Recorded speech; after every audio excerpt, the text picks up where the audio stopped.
Hello and welcome to Arnie's Short Stories. I hope you enjoy this story.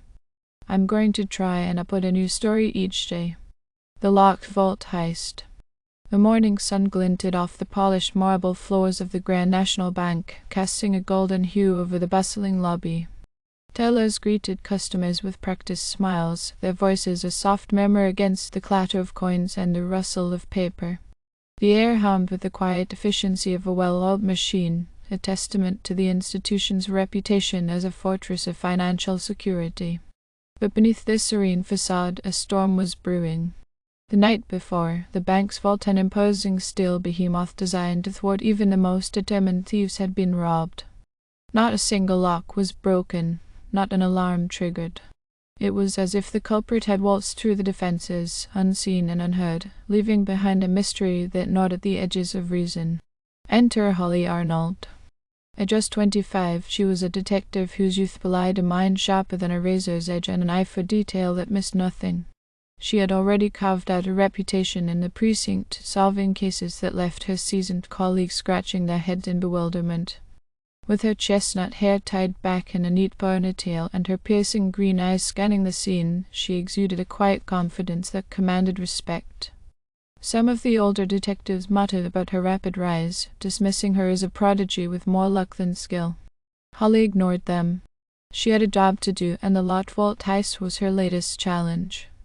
Holly stepped into the vault, her footsteps echoing in the cavernous space. The air was cool, tinged with the metallic scent of steel and the faint mustiness of old paper. The vault door stood ajar, its massive frame gleaming under the fluorescent lights. She ran her fingers along the lock mechanism, a complex array of tumblers and bolts, noting the absence of scratches, dents, or any signs of tampering. "Interesting," she murmured. She straightened up, her mind already racing through possibilities. No forced entry meant access. Access meant an inside job. But who? The bank manager, Mr. Harold Thompson, hovered nearby, his polished shoes squeaking against the floor as he shifted his weight. He was a wiry man in his late 50s, with thinning grey hair and a perpetual frown etched into his face. "I don't understand how this could have happened," he stammered. "The vault is impregnable. Only a handful of people have access. Myself, the head teller, and the security team. They are all trusted employees. Detective Arnold." Holly nodded, her expression neutral. Trusted employees. She'd heard that before. In her experience, trust was a flimsy shield, easily pierced by greed or desperation. Next, she turned her attention to Sarah Mitchell, the head teller. Sarah was a fixture at the bank, a woman in her late 30s with a decade of service under her belt. Her loyalty was unquestioned, her demeanor calm and professional until today. As she recounted the events of the previous day, Holly noticed a slight tremor in her hands, a fleeting shadow of unease in her hazel eyes. "I left early yesterday," Sarah said. "My son was sick, and I had to pick him up from school." Holly scribbled a note in her pad. Plausible, but something felt off. She'd check the parking lot logs later. Then there was Jake Carter, the night security guard.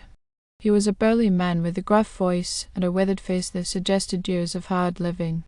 "I didn't see a thing," he grunted. "I was on my rounds, like always." But his eyes darted around the room as he spoke, avoiding Holly's gaze. She made a mental note. Jake was hiding something. Whether it was related to the robbery or not, she intended to find out. Holly returned to the vault, her mind buzzing with questions.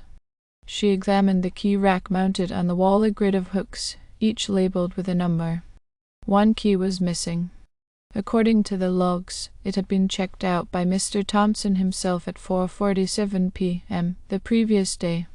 Yet, when she'd asked him about it, he'd blinked rapidly and said, "I must have misplaced it. I didn't use it yesterday, honest." His voice had wavered, lacking conviction. Holly's gut told her he was lying, but she needed more than intuition to build a case.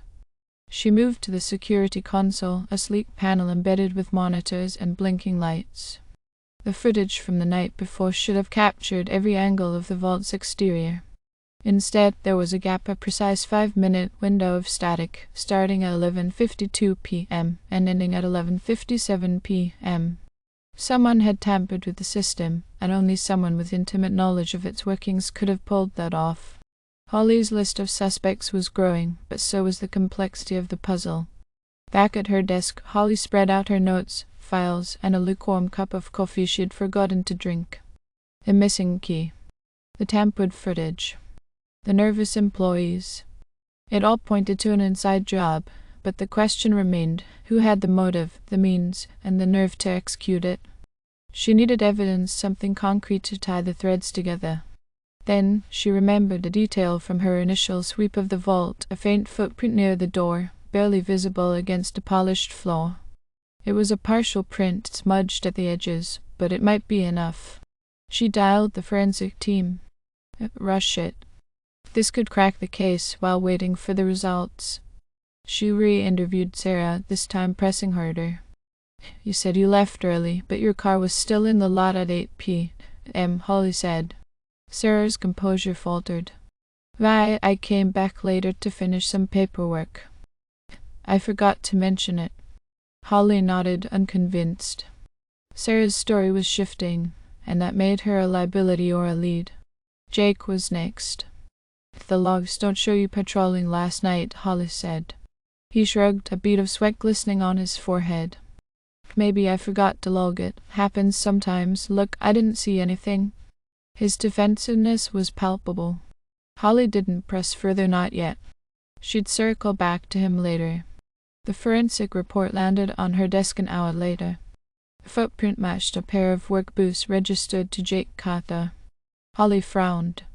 It was too neat, too convenient. A friend job, perhaps. She filed it away and shifted her focus to Sarah. A quick check of the teller's financials revealed a bombshell, a $50,000 deposit into her account 3 days before the robbery. When Holly confronted her, Sarah's facade shattered. I was blackmailed, she sobbed. Someone threatened to expose my husband's gambling debts. They said they'd ruin us if I didn't get them the vault key. Who? Sarah? Sarah shook her head, tears streaming down her cheeks. I don't know, it was all anonymous, encrypted messages on my phone. I didn't want to do it. Holly believed her. Sarah was a pawn, not a player. But who was pulling the strings? The investigation took a new turn as Holly dug into Mr. Thompson's past. He had a reputation for ruthlessness, a man who'd clawed his way up the corporate ladder with questionable ethics. Rumors swirled about shady deals and backroom handshakes. A deeper dive into his financials confirmed her suspicions, a series of wire transfers to offshore accounts linked to known criminal organizations, followed by withdrawals that didn't add up. Mr. Thompson was in debt, deep debt, and desperate men did desperate things. Holly called him in for a formal interview. I know what you've been up to, she said. You orchestrated the robbery to cover your tracks. Mr. Thompson's face drained of color, but he tried to bluster his way out. That's preposterous. I've been with this bank for 30 years. Holly silenced him with a raised hand. The missing key you misplaced, the 5-minute gap in the footage, the footprint planted to frame Jake and Sarah, blackmailed into helping you because you knew about her husband's debts, it all leads back to you. Mr. Thompson slumped in his chair, defeated. All right. I did it. I owed money to some dangerous people. The robbery was supposed to settle the debt. I thought I could outsmart everyone. His confession was the key Holly needed. A search of his office uncovered a hidden compartment with the stolen goods, cash, bonds, and a ledger detailing his illicit transactions. Sarah was clear, though the ordeal left her broken. She resigned from the bank, vowing to start over with her family. Jake, exonerated, admitted he'd been meeting a journalist that night to expose unrelated misconduct at the bank, a subplot Holly promised to pursue later. As for Mr. Thompson, he faced charges of theft, extortion, and fraud, his career in ruins. Holly stood at her office window, watching the sunset paint the sky in shades of orange and pink. The locked vault heist had been a labyrinth of deception, a test of her skills and resolve. She navigated it with precision, peeling back layers of lies to reveal the truth. In a world of crime, nothing was ever as it seemed, and that was exactly why she loved her job. With a satisfied smile, she closed the file, already anticipating the next mystery to cross her desk. Thank you for listening. I hope you enjoyed this story. Please don't forget to like, and even better, like and subscribe. Thank you very much, and I hope you have had a great day.